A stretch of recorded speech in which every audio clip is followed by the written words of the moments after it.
এই প্রার্থনা অনুষ্ঠানে এবং সংবর্ধনা অনুষ্ঠানে আগত সকল দাদা ও মায়েরা প্রত্যেকে আমার আনন্দিত জয়গুলো। আসলে বক্তব্য দেওয়ার মতো আমার ক্ষমতা খুব কম, যে কথাটা না বললেই না হয়। আমি কীর্তনের মানুষ, কীর্তন করতে পছন্দ করি, ঠাকুরকে কীর্তনের মাঝে ডাকতে পছন্দ করি।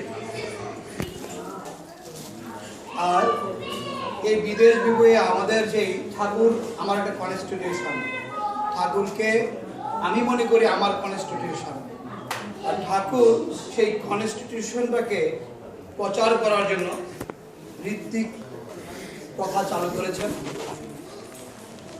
আমরা এমন একজন বয়োজ্যেষ্ঠ ঋত্বিককে পেলাম যিনি আমাদেরকে পিতার মতো স্নেহ করে এই আমেরিকার মতো একটা ব্যতিক্রমী জায়গায়, ভারতবর্ষ থেকে একটা ব্যতিক্রমী জায়গায় আমাদেরকে প্রতিষ্ঠিত করে তুলবেন।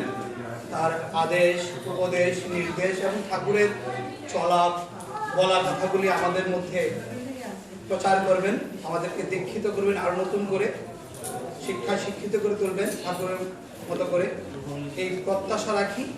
আরেকজন মা পেলাম, যে মা আমাদের মাদেরকে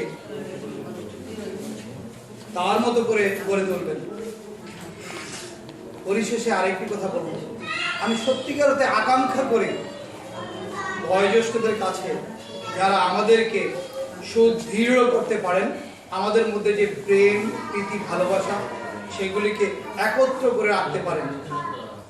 সবিশেষ আর কিছু বলবো না। আজকে যারা আয়োজন করেছেন সেই তিনজন গুরু ভ্রাতা, সুদন্য সেন, শ্রী কল্যাণগুরু পান্থ দাস এবং শ্রী সুভাষ পালদা, আপনাদেরকে অন্তরের অন্তঃস্থল থেকে ভালোবাসা এবং ঠাকুরের কাছে প্রার্থনা করে আজকে আমার বক্তব্য শেষ করছি। সবাইকে জয় বন্দে।